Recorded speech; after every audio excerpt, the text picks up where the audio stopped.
गीता के कुल 700 श्लोकों में से केवल ये 9 श्लोक बदल सकते हैं हर किसी का भाग्य।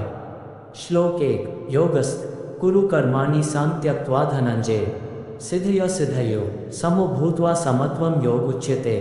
अर्थात है धनंजय अर्जुन, कर्म न करने का आग्रह त्याग कर यश अपयश के विषय में संबुद्धि होकर योग युक्त होकर कर्म कर, क्योंकि समत्व को ही योग कहते हैं।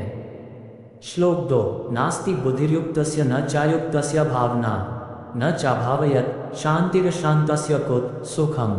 अर्थात योगरहित पुरुष में निश्चय करने की बुद्धि नहीं होती और उसके मन में भावना भी नहीं होती।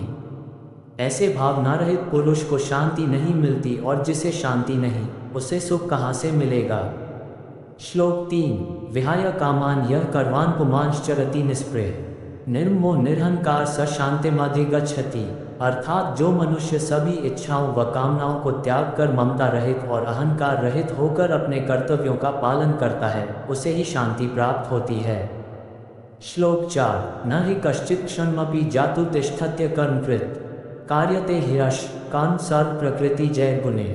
अर्थात कोई भी मनुष्य क्षण भर भी कर्म किए बिना नहीं रह सकता। सभी प्राणी प्रकृति के अधीन हैं और प्रकृति अपने अनुसार हर प्राणी से कर्म करवाती है और उसके परिणाम भी देती है। श्लोक 5 नियतम कुरु कर्म त्वं कर्म ज्यायो ह्यकर्मण शरीरयात्रपि च ते न प्रसिद्धयेत् कर्मण।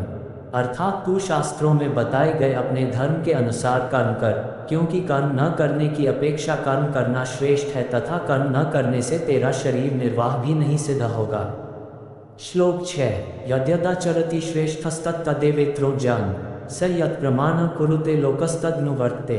अर्थात श्रेष्ठ पुरुष जैसा आचरण करते हैं सामान्य पुरुष भी वैसा ही आचरण करने लगते हैं। श्रेष्ठ पुरुष जिस कर्म को करता है उसी को आदर्श मानकर लोग उसका अनुसरण करते हैं। श्लोक 7 न बुद्धि भेदम जनयद ज्ञाना कर्म संगेनाम जोषयेत् सर्वकर्माणि विद्वान्युक्त समाचरण। अर्थात ज्ञानी पुरुष को चाहिए कि कर्मों में आसक्ति वाले अज्ञानियों की बुद्धि में भ्रम अर्थात कर्मों में अश्रद्धा उत्पन्न न करे, किंतु स्वयं परमात्मा के स्वरूप में स्थित हुआ और सब कर्मों को अच्छी प्रकार करता हुआ उनसे भी वैसे ही करावे। श्लोक 8 ये यथा मां प्रपद्यन्ते तांस्तैव भजाम्यहम् मम वर्तमानुवर्तन्ते मनुष्य पार्थ सर्वश। अर्थात हे अर्जुन, जो मनुष्य मुझे जिस प्रकार भजता है यानी जिस इच्छा से मेरा स्मरण करता है उसी के अनुरूप मैं उसे फल प्रदान करता हूँ। सभी लोग सब प्रकार से मेरे ही मार्ग का अनुसरण करते हैं। श्लोक 9 कर्मण्येवाधिकारस्ते मा फलेषु कदाचन माँ कर्मफल हेतु रभूर्मा ते संगोस्त्व कर्मणि। अर्थात भगवान श्री कृष्ण अर्जुन से कहते हैं कि हे अर्जुन, कर्म करने में तेरा अधिकार है, उसके फलों के विषय में मत सोच, इसलिए तू कर्मों के फल का हेतु मत हो और कर्म न करने के विषय में भी तू आग्रह न कर।